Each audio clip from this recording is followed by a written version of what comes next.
Test 1. You will hear a number of different recordings, and you will have to answer questions on what you hear. There will be time for you to read the instructions and questions, and you will have a chance to check your work. All the recordings will be played once only. The test is in 4 sections. Write all your answers in the listening question booklet. At the end of the real test, you will be given 10 minutes to transfer your answers to an answer sheet. Now turn to Test 1, Section 1, on page 30. Test 1, Section 1. A woman wants to find out about a paragliding course. Listen to the conversation between the woman and the man and answer the questions. First, you have some time to look at questions 1 to 7.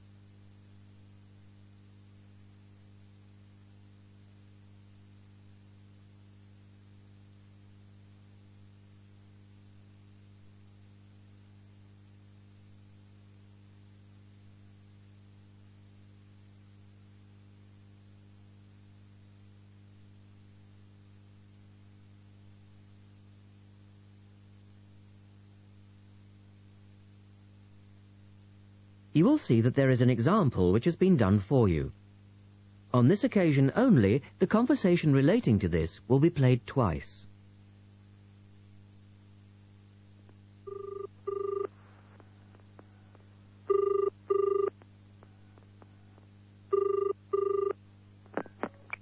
Hello, Paragliders Paradise. How can I help you? Oh, hi. I'm interested in doing a course in paragliding. Which course are you interested in? Well, I'm not sure. What's available? Well, we've got the introductory course, which lasts for 2 days. Okay. Or there's the 4-day beginner's course, which is what most people do first. I'd tend to recommend that one. And there's also the elementary pilot course, which takes 5 to 6 days, depending on conditions. We might try the beginner's course. The woman says they would like to try the beginner's course. So the answer is B, the 4-day beginner's course. Now we shall begin. You should answer the questions as you listen, because you will not hear the recording a second time. Listen carefully and answer questions 1 to 7.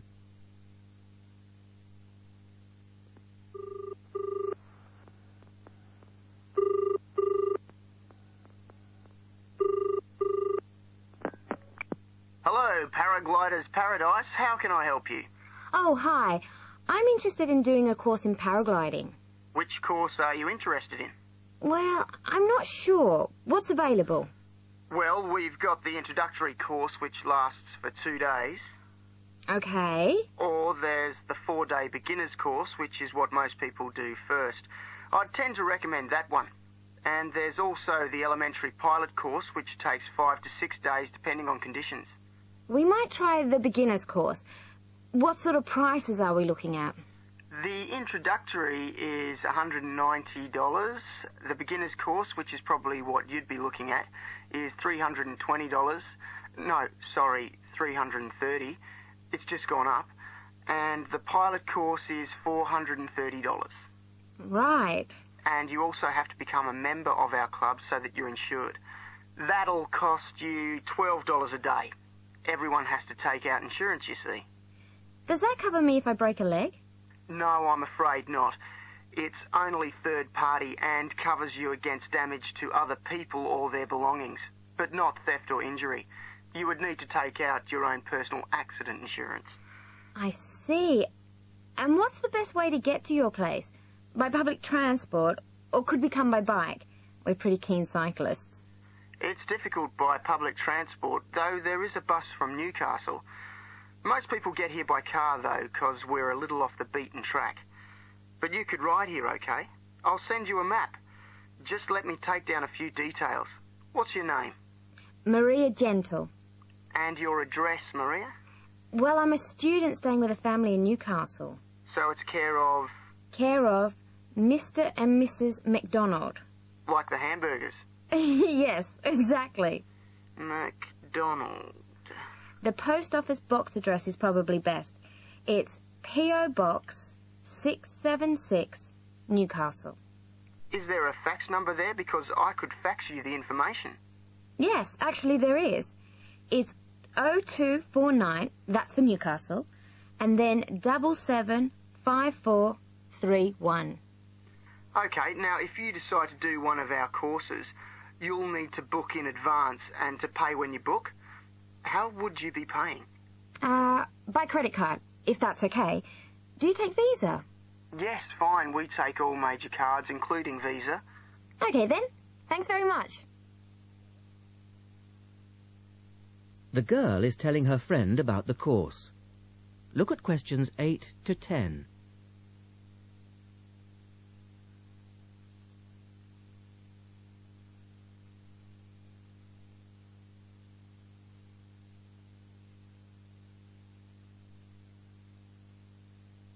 Now listen to their conversation and answer questions 8 to 10. Hi, Pauline. Hi, Maria. What's that you're reading? Just some information from a paragliding school. It looks really good fun. Do you fancy a go at paragliding?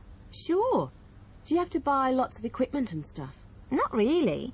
The school provides the equipment, but we'd have to take a few things along.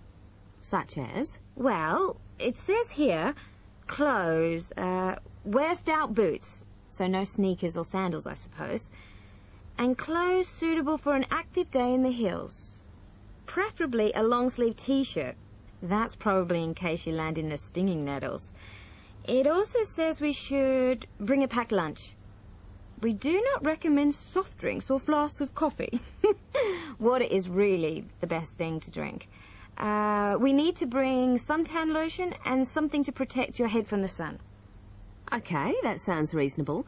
And where would we stay? Well, look, they seem to operate a campsite too, because it says here that it's only $10 a day to pitch a tent.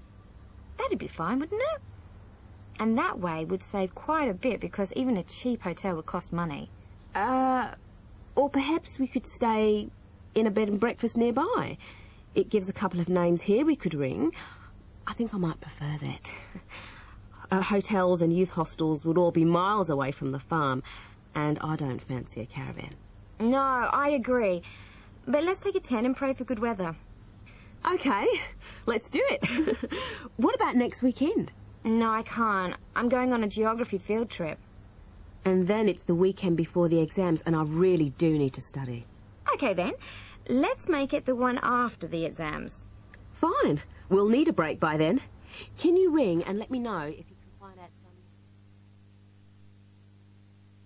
That is the end of section 1. You now have half a minute to check your answers.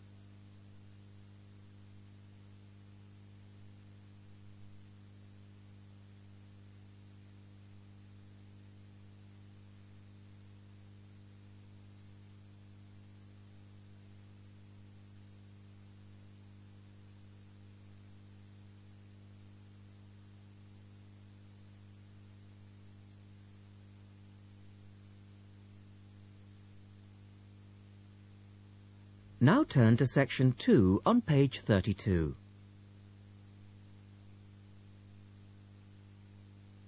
Test 1, section 2.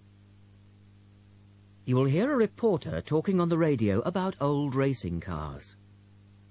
First, look at questions 11 to 16.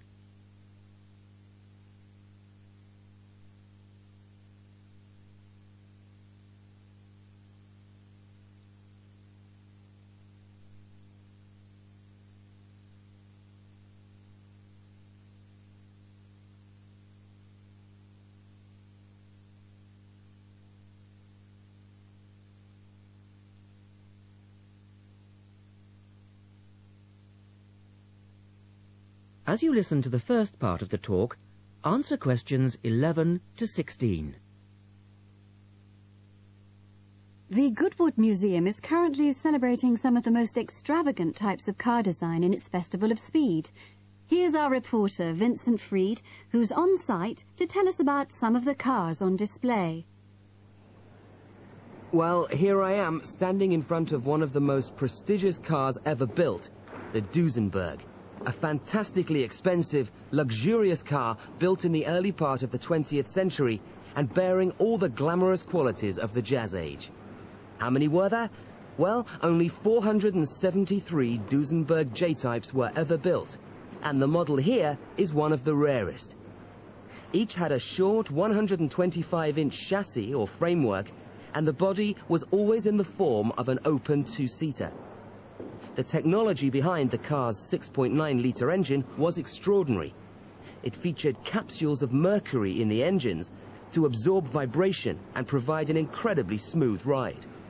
In fact, these cars offered unparalleled performance. In an age when 160 kilometers per hour was considered very fast, the Duesenberg promised a top speed of 180 kilometers per hour and could do 140 kilometers per hour in second gear. Duesenberg, who designed the car, sold it as a frame and engine. This was typical of the age again, and many prestige manufacturers such as Rolls-Royce did exactly the same. Owners able to afford the hefty $9,000 price tag for the basic car would then commission a coachwork company to build a body tailored to their own individual requirements. The Duesenberg's great attraction for the driver was its instrument panel, which offered all the usual features, but also several others, including a stopwatch. It was the Duesenberg's technology that lay behind its success as a racing car, and they dominated the American racing scene in the 1920s, winning the Indianapolis Grand Prix in 1924, 25, and 27. Now look at questions 17 to 20.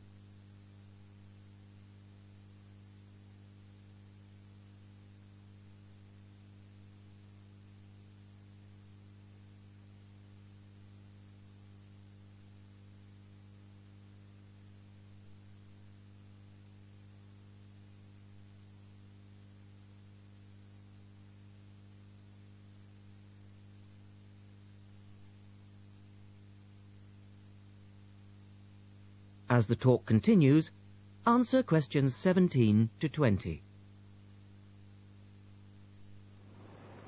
On to another celebrity, the 1922 Leia Helica.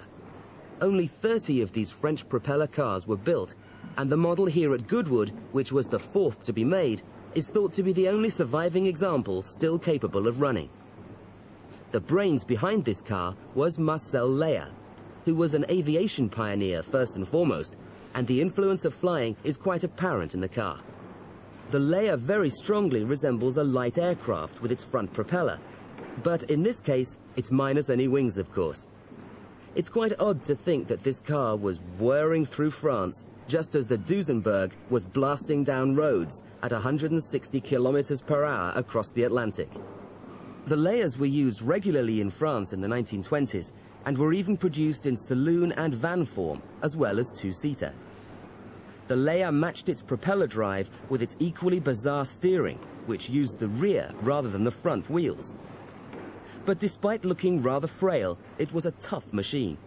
In fact, when troops tried to steal it during the Second World War, the car's baffling design was clearly beyond the would-be thieves, and it ended up being driven into a tree, breaking the propeller.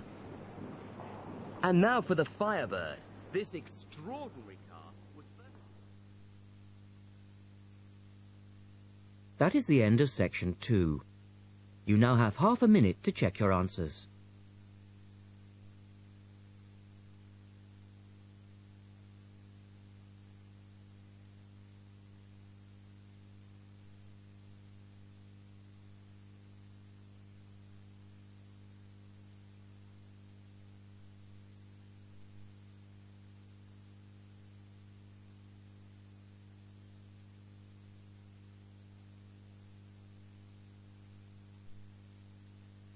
Now turn to section 3 on page 33.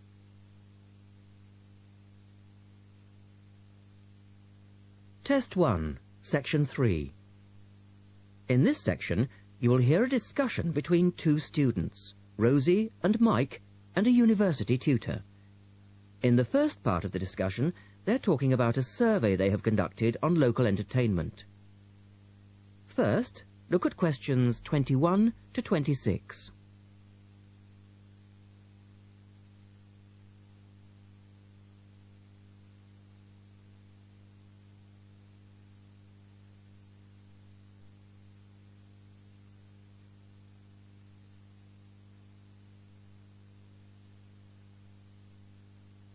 Now listen to the first part of the discussion and answer questions 21 to 26. Good morning, everyone. Well, I think we can start straight away by getting Rosie and Mike to do their presentation. Would you like to start, Rosie? Yes. Well, we've done a survey on local entertainment. Basically, we tried to find out how students feel about the entertainment in the town and how much they use it. Yes, so we've called our project Out and About. Yes, that's a good title. Out and About. We wanted to find out how well students use the entertainment facilities in town, whether they get to see the latest plays, films, that kind of thing. Now, we have our own facilities on campus, of course. Oh, yes. We deliberately omitted those as we really wanted to examine outside entertainment in the town as opposed to on the university campus. Actually, there were a lot of areas to choose from, but in the end, we limited ourselves to looking at 3 general categories: cinema, theatre and music. Right. OK, well, first of all, cinema. In the town, there are 3 main places where you can see films. There's the new multi-screen cinema complex, the old park cinema and a late-night Odeon.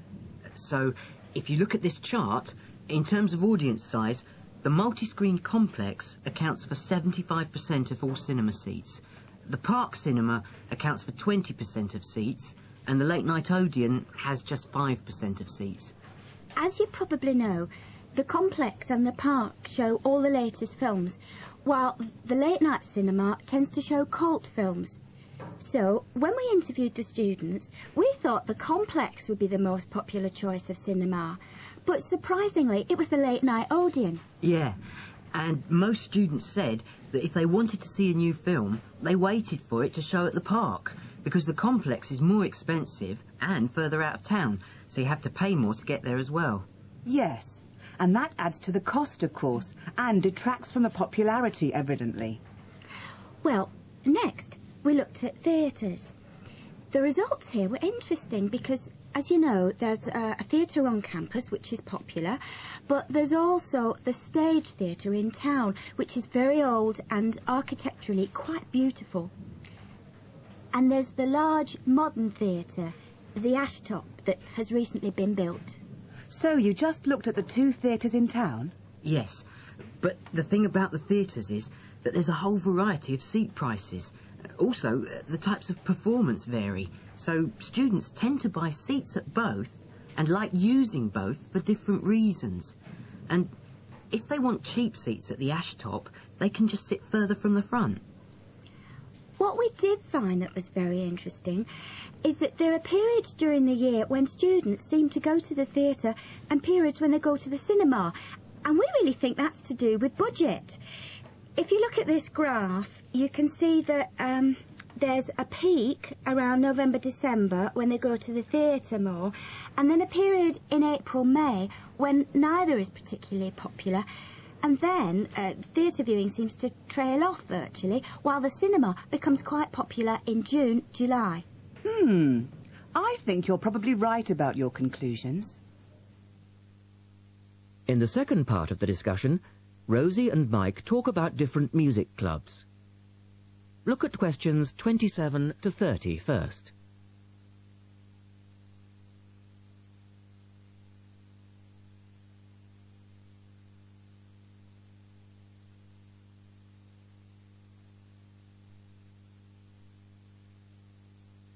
As you listen to the discussion, complete the chart about the different music clubs. Some answers have been done for you. Listen carefully and answer questions 27 to 30. Well, lastly, we looked at music, and this time we were really investigating the sort of small music clubs that offer things like folk or specialise in local bands. So not musicals as such? That's right. We looked at 3 small music venues and we examined the quality of the entertainment and the venue and gave a ranking for these. Across, meaning that the quality was poor, a tick meaning it was okay, and 2 ticks for excellent. First of all, the Blues Club, which obviously specialises in blues music. This was a pretty small place and the seating was minimal, so we didn't give that a very good rating. No, we don't recommend that one, really. Then the Sansu, which plays a lot of South American music. It was a big place, very lively, good performers, so 2 ticks for that one. The Pier Hotel is a folk venue, a good place for local and up-and-coming folk artists to play. Not the best of venues, as it's in a basement and a bit dark, but the quality of the entertainment was reasonable and the lighting was very warm, so we felt it deserved an average rating. Now finally, there's the Bald Rock Cafe, which features big rock bands and is pretty popular with students, and we enjoyed ourselves there as well, so top marks for that one. And then, did you get any information from the students as to which of the clubs they preferred?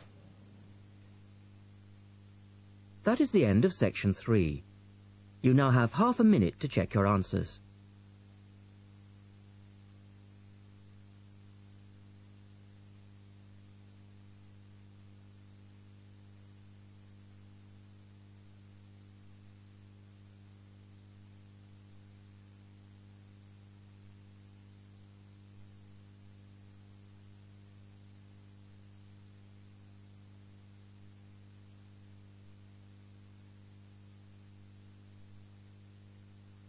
This is the end of side 1.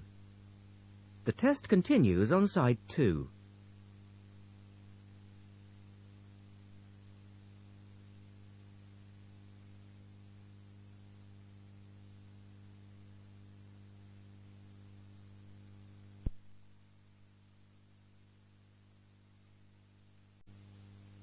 Now turn to section 4 on page 35.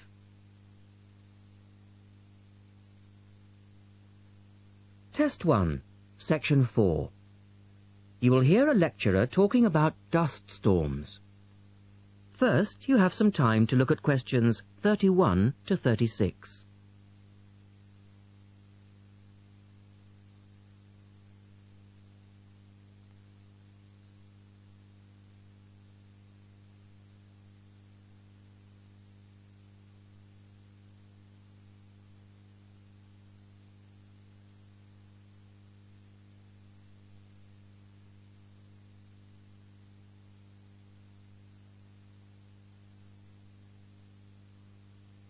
Now listen carefully and answer questions 31 to 36. In the last lecture, we looked at the adverse effects of desert dust on global climate. Today, we're going to examine more closely what causes dust storms and what other effects they can have. As you know, dust storms have always been a feature of desert climates, but what we want to focus on today is the extent to which human activity is causing them. And it's this trend that I want to look at, because it has wide-ranging implications. So, what are these human activities? Well, there are 2 main types that affect the wind erosion process, and thus the frequency of dust storms. There are activities that break up naturally wind-resistant surfaces, such as off-road vehicle use and construction. And there are those that remove protective vegetation cover from soils, for example, mainly farming and drainage. In many cases, the 2 effects occur simultaneously, which adds to the problem. Let's look at some real examples and see what I'm talking about. Perhaps the best-known example of agricultural impact on desert dust is the creation of the USA's Dust Bowl in the 1930s. The dramatic rise in the number of dust storms during the latter part of that decade was the result of farmers mismanaging their land. In fact, choking dust storms became so commonplace that the decade became known as the Dirty 30s. Researchers observed a similar but more prolonged increase in dustiness in West Africa between the 1960s and the 1980s, when the frequency of the storms rose to 80 a year, and the dust was so thick that visibility was reduced to 1,000 meters. This was a hazard to pilots and road users. In places like Arizona, The most dangerous dust clouds are those generated by dry thunderstorms. Here, this type of storm is so common that the problem inspired officials to develop an alert system to warn people of oncoming thunderstorms. When this dust is deposited, it causes all sorts of problems for machine operators. It can penetrate the smallest nooks and crannies and play havoc with the way things operate, because most of the dust is made up of quartz, which is very hard. Another example. The concentration of dust originating from the Sahara has risen steadily since the mid-1960s. This increase in wind erosion has coincided with a prolonged drought, which has gripped the Sahara's southern fringe. Drought is commonly associated with an increase in dust-raising activity, but it's actually caused by low rainfall, which results in vegetation dying off. In the second part, the speaker talks about the drying up of the Aral Sea. Look at questions 37 to 40 and complete the flowchart. One of the foremost examples of modern human-induced environmental degradation is the drying up of the Aral Sea in Central Asia. Its ecological demise dates from the 1950s, when intensive irrigation began in the then Central Asian republics of the USSR. This produced a dramatic decline in the volume of water entering the sea from its two major tributaries. In 1960, the Aral Sea was the fourth largest lake in the world, but since that time it has lost 2/3 of its volume. Its surface area has halved, and its water level has dropped by more than 216 meters. A knock-on effect of this ecological disaster has been the release of significant new sources of wind-blown material as the water level has dropped. And the problems don't stop there. The salinity of the lake has increased so that it is now virtually the same as seawater. This means that the material that is blown from the dry bed of the Aral Sea is highly saline. Scientists believe it is adversely affecting crops around the sea because salts are toxic to plants. This shows that dust storms have numerous consequences beyond their effects on climate, both for the workings of environmental systems and for people living in drylands. That is the end of section 4.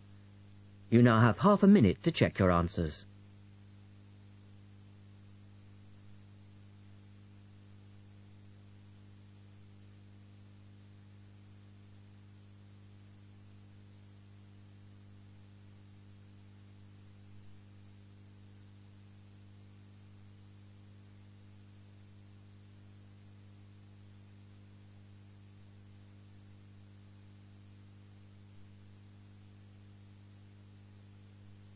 That is the end of the listening test.